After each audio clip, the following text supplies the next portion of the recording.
আমি একদিন রুমে বসে, আমার রুমে এক ভাই, উনি মিষ্টি দোকানের করে, আল্লাহ তাআলা ভাইকে আরো বড় বানাক।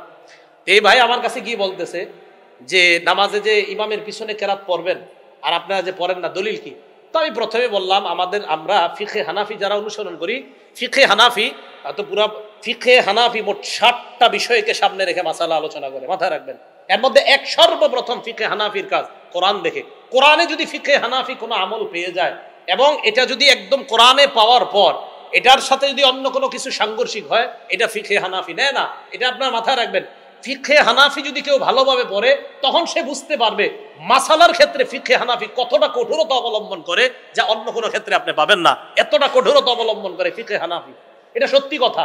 আপনি পড়েন, যারা ফিকহে হানাফি ফলো করেন না এদেরকেও পড়ান কিছুদিন, তখন সে বুঝতে পারবে যে ফিকহে হানাফি কতটা কঠোরতা, মাসালার ক্ষেত্রে তারা কতটা কঠোর অবস্থানে থাকে সবসময়। এক নাম্বার কোরআন, কোরআনে থাকলে বাস। তা আল্লাহ সূরা আরফে বলছে, ওয়াইজা কুরি আল কোরআন ফাসতামিউ লা ওয়া আনসিতু লাহু। আল্লাহ তাআলা কোরআনে বলছে, যখন কোরআন পড়া হয় তখন তোমরা এক নাম্বার কাজ হলো কান পেতে শোনো, 2 নাম্বার চুপ থাকা। দুইটা সমন্বয় করলে চুপ থেকে কান পেতে শোনা। আচ্ছা, বুখারী শরীফের 757 নম্বর হাদিসে নবী এক সাহাবাকে বলছে, কোরআনের যে অংশ সহজ সেই অংশ থেকে বড়, তো বরে ওই অংশ বরে উনি। এখন কোরআন সূরা ফাতিহা, এটা কি কোরআন না কোরআনের বাহিরে? হুজুর জানেন এরকম একটা বই আছে, কিন্তু সূরা ফাতিহা যে কোরআনের বাহিরে, এরকম একটা কিতাব লেখা হয়েছে। সূরা ফাতিহা কোরআনের অংশ না।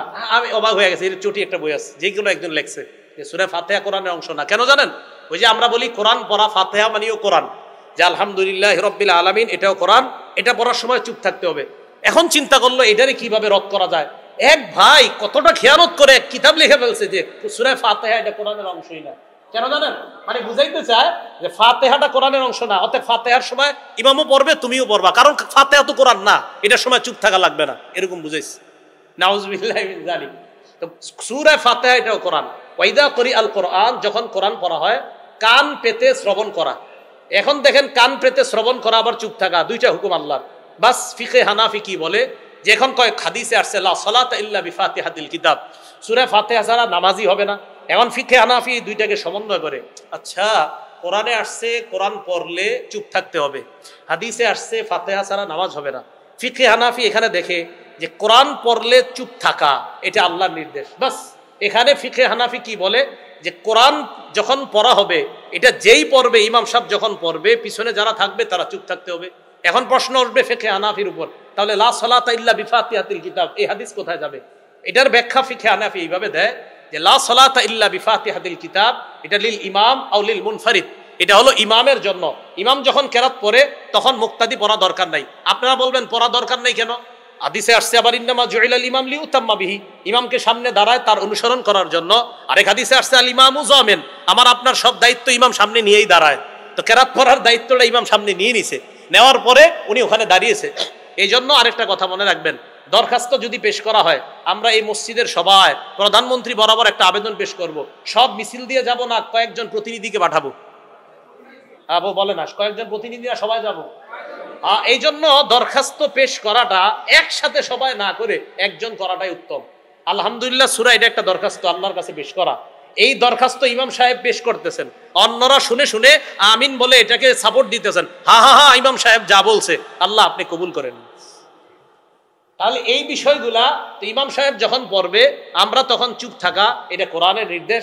তাহলে সূরা ফাতিহা কিভাবে, যে একাকি যখন কেউ পড়বে তার সূরা ফাতিহা ছাড়া নামাজ হবে না, আর ইমাম সাহেব সূরা ফাতিহা পড়তে হবে, উনি না পড়লেও সালাত হবে না, ওয়াজিব তরক হয়ে যাবে। তাহলে ইমামের পিছনে যে পড়া লাগবে না, এটার দলিল আবার কোরআনে। আল্লাহ বলছে যখন কোরআন পড়ে তখন চুপ থাকো, ইমাম যখন পড়বে তোমরা চুপ থাকবা। আর ইমাম পড়লে আমরা যে পড়তে হবে না, আরো অনেক দলিল আছে যে ইমাম সামনে যায় তার অনুসরণ করার জন্য, ইমাম যা বলবে পিছন থেকে শুধু অনুসরণ করব। আরেকটা কি, ইমাম যামিন, আমাদের বিষয়গুলা জিম্মায় নিয়ে উনি সামনে দাঁড়ায়।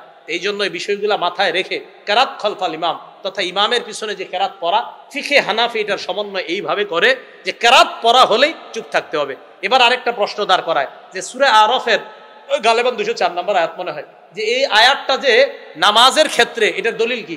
আল্লাহ একাধিক মুফাসসির, 1-2 জন না, অসংখ্য মুফাসসিরদের অভিমত হলো এই আয়াত এটা নামাজের সাথে সম্পৃক্ত। এই আয়াত এটা নামাজের সাথে সম্পৃক্ত। নামাজে যখন তেলাওয়াত করা হবে তখন চুপ থাকা, এটা মানতেই চায় না। তো যে বললাম, এক ভাই আমার কাছে আসার পর কয় জানি তো, মানে জানি তো সূরা আরফের দলিলটা দিবেন আমারে, কয় আমি আচ্ছা, তো সূরা আরফের দলিল দিলে সমস্যা কি? সূরা আরফ কি নামাজের ক্ষেত্রে? আমি কি ইন্না লিল্লাহ, কি বলেন? সূরা আরফ নামাজের ক্ষেত্রে না, এটা কি বলবো? তাফসিরে তবারির লেখকের নাম জানেন? না বললাম তবারি, কেন বললাম জানেন? তাফসিরে তবারিটা আবার আমাদের দেশের এক শ্রেণীর ভাই খুব ভালোভাবে এটা নেয়। তাফসিরে তবারিটা নেওয়ার অনেক কারণ আছে, আমি জানি কি কারণ। তো এটা আবার অনেকে নেয়, অনেকে মানে আমাদেরকে, অনেকে যারা সহ্য করে না তারা নেয়। আমি বললাম তাফসিরে তবারির লেখক যিনি, উনিও বলছে এই আয়াতটা ওয়াইদা কুরিয়াল কোরআন এটা নামাজের ক্ষেত্রে। হ্যাঁ, উনিও এই কথা বলছে। হ্যাঁ, উনি তো এই কথা বলছে। এখন উনি এই কথা বলছে, তখন আস্তে ধীরে কেমন জানি বলতে চায়, আরে উনি বললে হবে নাকি, নবীজিরা বলছে এটাই। এই হলো বিষয়গুলো আর কি। যাই হোক, আমি এই পর্যন্ত কিন্তু আমি কোনো শ্রেণীর নাম নিছি না, আমি নাম নেইনি, মানে বললাম যে বলে। এখন বলবেন যে কে বলে, তো যে বলে সে, কে বলে যে বলে সে ঠিকই যে কয় এটা কি নবী, না নবীজি বলছে, এখন আর এই কথা শোনা যাবে না। এরপরে দেখেন আরো কিছু বিষয় থাকে আমাদের।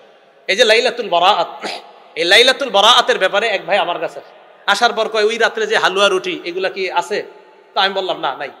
তা ওই ভাই আবার প্রশ্ন করলেন, ওই রাতে হালুয়া রুটি বেজি বানানো হয়, সাপ বানানো হয় রুটি দিয়া, আরো অনেক আকৃতি, ঘোড়া, বাঘ, ভাল্লুক, এগুলা ঠিক? আমি না, ঠিক না তো।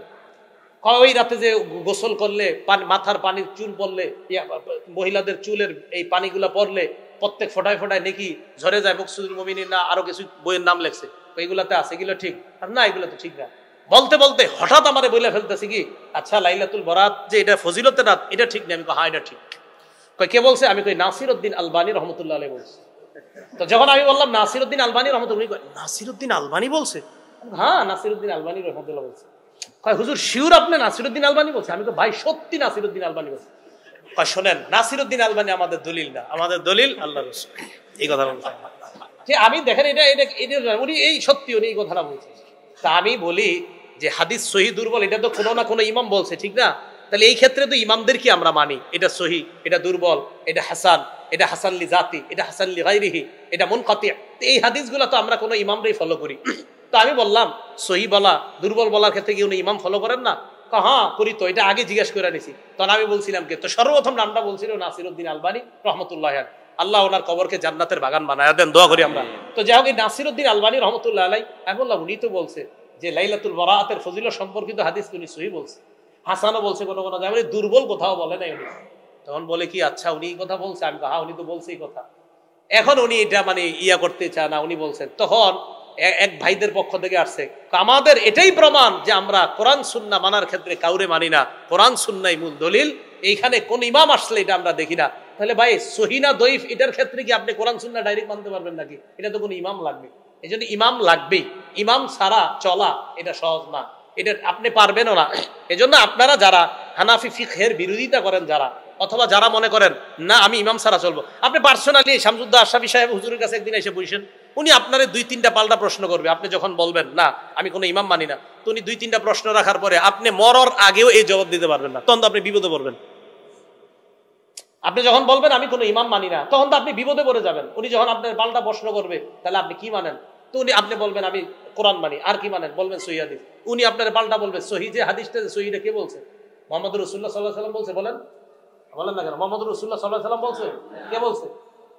তো এই তুই ইমাম মানলেন আপনি।